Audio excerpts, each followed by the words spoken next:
Hey, my name's McCall, and I'm going to be talking about medication administration. My goal is that nursing students would know how to correctly give a medication and understanding the safe ways to give a medication to a patient, just things that they need to know before giving a medication. My strategies is lecture as well as some pictures on my PowerPoint to just kind of show, if we were in a clinical setting, I would give my students hands-on experience, but I'm going to be using pictures for now. I'm also going to be talking about pre-clinical and post-clinical debriefment, and I'm going to be talking about a case study. The book that I feel like I live by, I used it in nursing school and I still sometimes use it now, is this book. I love this book. It's so informative. It gives you kind of how to give a medication, the appropriate ways to give different medications, what the medications are used for so that you can better teach a patient the symptoms of a medication and contraindications of giving medications. I really like this book and I think it's really helpful. So let's get started. So I made a PowerPoint.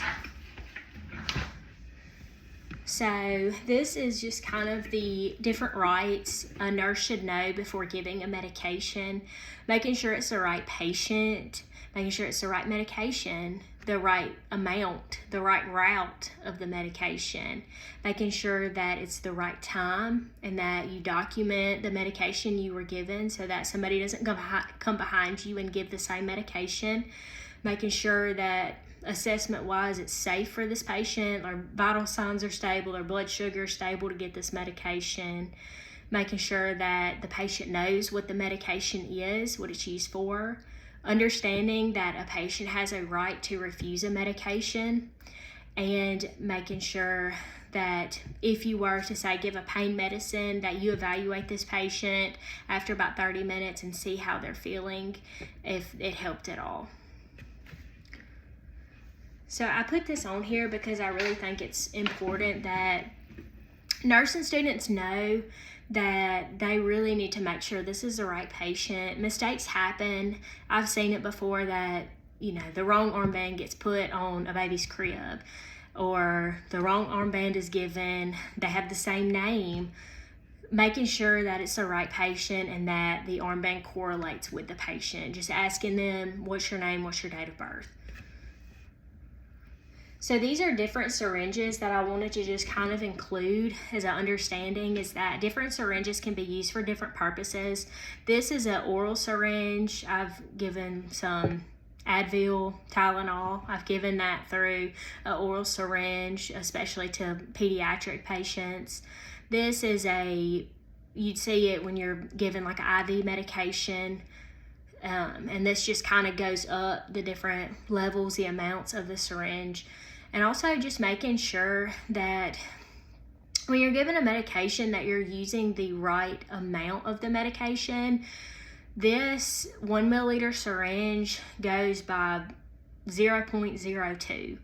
And so if it's a very small dose, this would be the syringe that you would use. But if it's an IV, you would make sure that it's got this type of capping so you can give it IV. Just making sure that you're not rounding, because especially like in neonates, make sure that you're giving them the right amount. You're not just giving them more than what they're supposed to be given. And so I just kind of wanted to include that. So this is a pill crusher. I've used this several times, and I feel like a nursing student should know what it looks like and kind of how to use it. It's got almost like a razor blade, and you put the pill inside, you put it into this triangle and pull it together, and it breaks the pill in half. Some medications actually already have indentions for you to just break the pill in half, but for other medications, you might need to use this. And it's very important, I wanted to include that some medications are not meant to be used this way.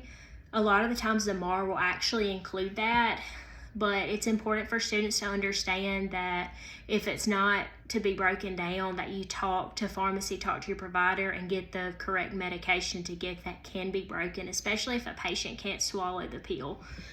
I did want to kind of include, so this type of medication it's omeprazole, and this is a great example of a medication that can't be broken in half like this. It's actually an extended release type capsule. And so it's important for students to know that, because it's not going to break like that. And it's not going to be able to half the dose. You might have to have pharmacy special make it or do a different version of it to give your patient the correct amount. This is a pill crusher, and this is, I also wanted to include that this is, you cannot use that with this. Like, that's, you just can't use it with that. A lot of times the medications that I've given that are in these type of extended release capsules, they say specifically on the mark, like, it cannot be crushed, cannot be broken. So that is a pill crusher, and that's good to use if you have like a peg tube and your patient maybe also just can't swallow anything by mouth very well, and so you might need to use this. I also wanted to include, so this is insulin, and insulin, it's important to know that before you give it, check their blood sugars, make sure that they are within range to be able to get this. A lot of times with this type of insulin, this insulin Lispro, it goes based off of a sliding scale. So if they're over 150, say they're 150 to 160, or however the range goes, they might get 2 units, and there's different scales as far as, you know, to determine how their sugar usually is kind of what the providers base it off of. But it's important when you're about to give this medication to make sure that it's within the correct date. On the back of these vials, typically there's a date on them that says when it's best to be used by. And also make sure that you roll it. So you don't shake this kind of medication. You're going to roll it in your hands before you draw it up. And also, a lot of the nurses, at least on my unit, the way we use this is that we kind of scan it, and that's kind of our verification that we're giving this medication. And a lot of nurses might use this same vial from the Omnicell. So once you draw it up, at least at my unit, we put it back in there. So that's why it's important to always check the date and to always clean the top. So once this little seal is broken, it's not considered sterile. Even if you break it, it's very important to also clean it with alcohol before you pull it up anyways.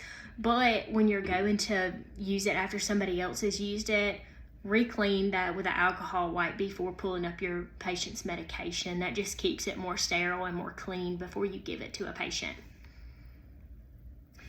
This is a Lovenox shot. So a Lovenox shot is a blood thinner, and it's important with a Lovenox shot is that, I don't know if you can see it, there's a little air bubble. That air bubble is not to be squeezed out. It actually is used as a seal. So when you stick the patient, and you always stick them in the stomach, usually like the right lower or left lower quadrant, that's where you give this type of shot. Do not push out that air bubble because it works as a seal. And I've actually, to kind of give you a little bit of experience with this, is that I have had a patient that, you know, they were getting 30 or 40 of a Lovenox shot, and the Omnicell had me pull out 60. And it wouldn't let me scan it because it wasn't the right amount. And one of the nurses was like, oh, I always half it. And it didn't sit right with me. So I called my pharmacist, and she said it was a mistake, that they actually had those in the Omnicell, and she doesn't know why it pulled that, but to not give that, and she would see what she could do to get me that other medicine that they're usually always pre-made. I've never had to draw this up before. And so just making sure, that's kind of one of those things, is make sure it's the right medication, because once you give it, you can't take it back. My scenario. So, a patient, you're about to give a medication to a patient. And this is an older patient that takes a ton of medications at home, takes 20 a day. And you hand them this little yellow tablet, and you say, here is your Eliquis. And they say, mine doesn't look like that. Mine is usually white, or mine is has like this little funny coating on it. That doesn't look like my medicine. So, as a nurse, the appropriate way to go about that is, talk to your patient and just reconfirm, and then make sure that what you're giving is the correct medicine. I've had several patients that they only know what their medicine looks like, and they know that's how they base off of when they take it throughout the day. And so they know these medications. They've taken them for 30 years. And so just double checking before you give them a medication. It might be different in a hospital, and that just might be why it looks different, or it could just be the wrong medicine. So just double check before you give it to a patient, or before they take it, or you shoot them down for what they said, and just make sure that it's safe to give it to them and that it's the right medicine. So I wanted to kind of mention pre and post debriefment for a nursing clinical. I feel like that's a very crucial part of nursing clinical, is kind of talking to these nursing students, getting them excited to go into the hospital and see different things, and have their hopes set, their goals set. What are they going to see today, and what are they going to learn, and what they just can't wait to do, and seeing what student wants to do what, and trying making those goals happen so they learn and they're eager to learn more. And when post-debriefment is talking about what did they see today? What did they learn? What was something different that wasn't taught in class that they really just thought was really cool? And what can they not wait to do next time they come back? And getting them excited is not only going to make them more engaged, especially in the classroom, because they're like, I'm going to see this next week, but also having that long-term memory and learning before they become a nurse, things that they've seen, and putting their knowledge to the test, basically, and teaching them. And that's why I always just feel like that's such a crucial part as a nursing student and as a nursing teacher, is to talk to students and see how they feel. And also journaling is a great thing to do. I feel like when I was in school, that at the very end of clinical, I had like a little journal of what I saw, what I learned, and that helped me keep up with it. And so at the very end, I could turn that in, and I could also reflect on that and remember and keep up with that, and that it helped me before I became a nurse. And as I became a nurse, I was able to reflect on the experiences I had as a nursing student. But that's all I have as far as medication administration. Thanks for watching.